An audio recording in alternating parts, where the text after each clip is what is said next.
Hello everyone. तो मैं हूं आपका दोस्त एडवोकेट तुलसी राम सिंह और आप देख रहे हैं मेरा यूट्यूब चैनल।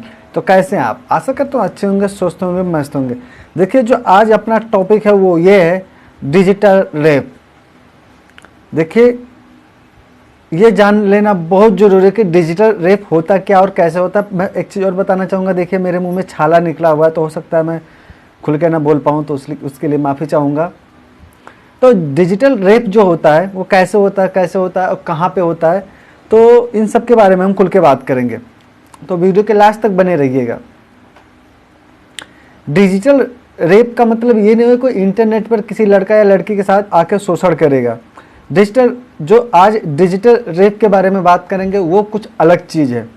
कुछ लोग पहले से जानते होंगे, कुछ लोग नहीं जानते होंगे, उनके लिए नया होगा। और जो जानते हैं वो उसमें कुछ बदलाव हो रहा है वो जान ले, और जो नहीं जानते हैं उनके लिए नई चीज़ है, वो उनको भी जानना चाहिए। डिजिटल जो रेप होता है, जैसा कि मैंने अभी बताया, इसमें कोई इंटरनेट पे आकर या ऑनलाइन आकर आपका रेप नहीं करेगा या किसी लड़का लड़की को छेड़छाड़ नहीं करेगा। ये बिल्कुल अलग है। ये दो इंग्लिश के दो वर्ड से बना हुआ मिलकर, डिजिट और रेप प्लस रेप। डिजिट का मतलब हुआ नंबर और रेप का मतलब बलात्कार, जो कि आप लोग सब जानते हैं। देखिए, डिजिटल रेप का मतलब ये हुआ, अगर हम इसके डेफिनेशन की बात करते हैं, परिभाषा की बात करते हैं, तो जो डिजिटल रेप हुआ ऐसा नहीं कि क्या कहते हैं, इसमें अगर हम बात करते हैं तो ठीक है, इसमें उंगली हो गई, अंगूठा हो गया, पैर की उंगली चाहे क्यों ना हो, ठीक है, किसी लड़की या लड़का के किसी भी पार्ट के अंदर डाला जाता है तो उसको डिजिटल रेप कहा जाता है। खासतौर पर यह अपराध बच्चों के साथ ज़्यादा होता है। देखिए, 2013 में हमारे जो कुछ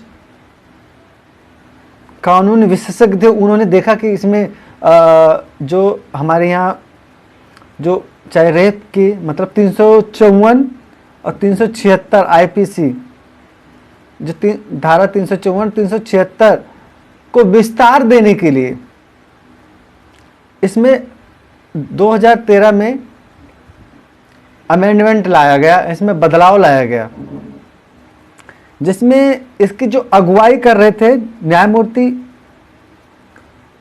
वर्मा, जो इसकी अगुवाई कर रहे थे, उन सबको लगा क्योंकि 2012 में जो निर्भया कांड हुआ था, जो घटना घटित हुई थी, उसने पूरे देश को हिला के रख दिया था।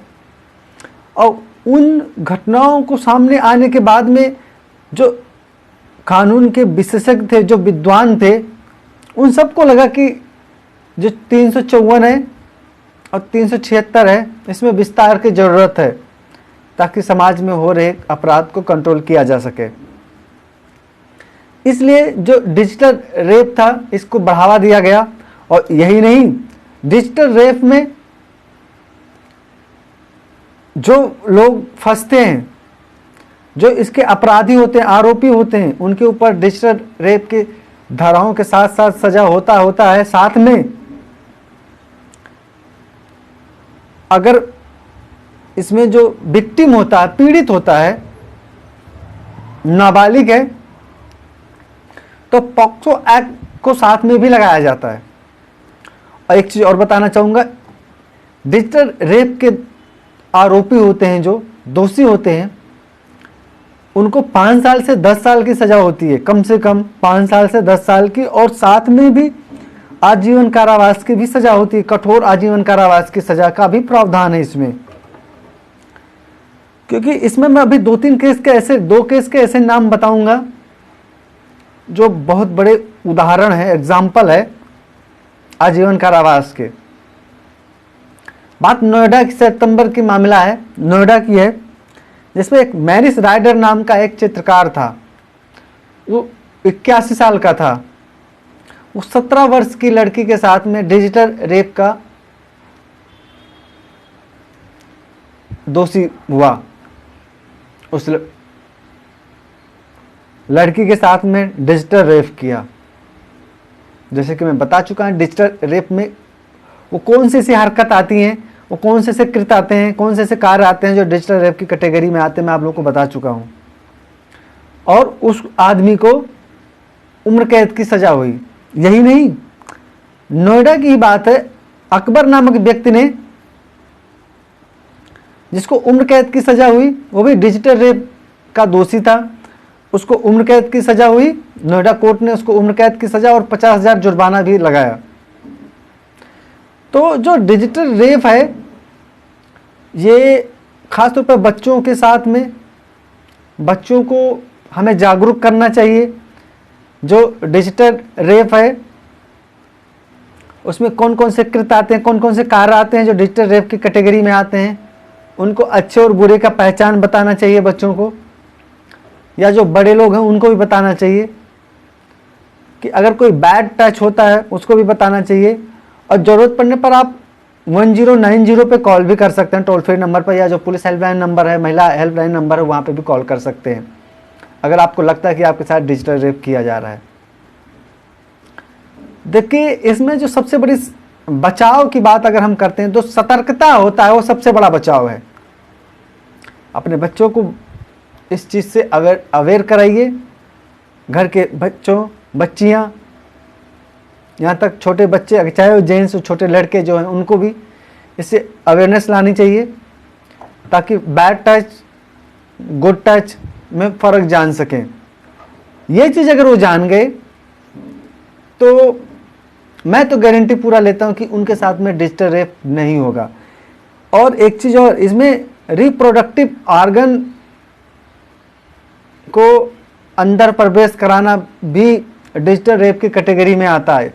यानी तो 354 और 376 जो था, इसके विस्तार करना बहुत ज़रूरी था, इसलिए इसमें विस्तार किया गया, ठीक है। और जो महिलाएं थी, जो बच्चे थे, उनको पहले से ज़्यादा सुरक्षा प्रदान करने के लिए ये नियम बनाए गए हैं। तो आप, आशा करता हूँ आप लोग डिजिटल रेप के बारे में अच्छे से समझ गए होंगे। और दूसरी बात, ये वीडियो ना केवल खुद देखकर आप अपने बच्चों को दिखाएंगे, उनको समझाएंगे, उनके साथ चर्चा करेंगे और बैड टच और गुड टच में उनको फ़र्क दिखाएंगे, क्योंकि कब क्या पता कौन सा बच्चा डिजिटल रेप का शिकार हो रहा हो। तो जागरूक होइए, और ये वीडियो किसी और बच्चे के, किसी और बच्चियों के, लड़कियों के, महिलाओं के काम आ सकता है। तो ये प्लीज़ ये शेयर कीजिएगा ज़रूर। आप लाइक मत कीजिए, कमेंट भी मत कीजिए, हाँ, लेकिन अगर ये किसी और के काम आ सकता है तो शेयर ज़रूर कीजिए, क्योंकि ऐसा करने से किसी को डिजिटल रेप के शिकार होने से बचाया जा सकता है। और ऐसे लगातार नॉन स्टॉप अगर आप वीडियो देखना चाहते हैं, या चाहते हैं जुड़े रहना चाहते हैं, आप चाहते हैं जो कानून नए बन रहे हैं या कानून में जो बदलाव हो रहे हैं उसकी नोटिफिकेशन आपको मिले, आप उससे हमेशा अपडेट रहें, तो इस चैनल को सब्सक्राइब कर लीजिए और बेल आइकन को ऑल पे कर दीजिए, ताकि जो भी लेटेस्ट अपडेट हो वो सबसे पहले आप देख सके, आप तक पहुंच सके। तो आज के लिए बस इतना ही था। सतर्क रहिए, होशियार रहिए, और आप अपने आप का और अपने सहयोगियों का और अपनों का अच्छे से ख्याल रखिए। फिर मिलेंगे एक नई वीडियो के साथ। आज थोड़ा मुंह में छाला निकला हुआ है, इसलिए थोड़ा सही से बोल भी नहीं पा रहा हूँ, बहुत धीरे धीरे बोल रहा हूँ, बट जैसे ही ठीक हो जाएगा अपनी वही स्पीड पे आ जाऊँगा। फिर मिलेंगे। जय हिंद।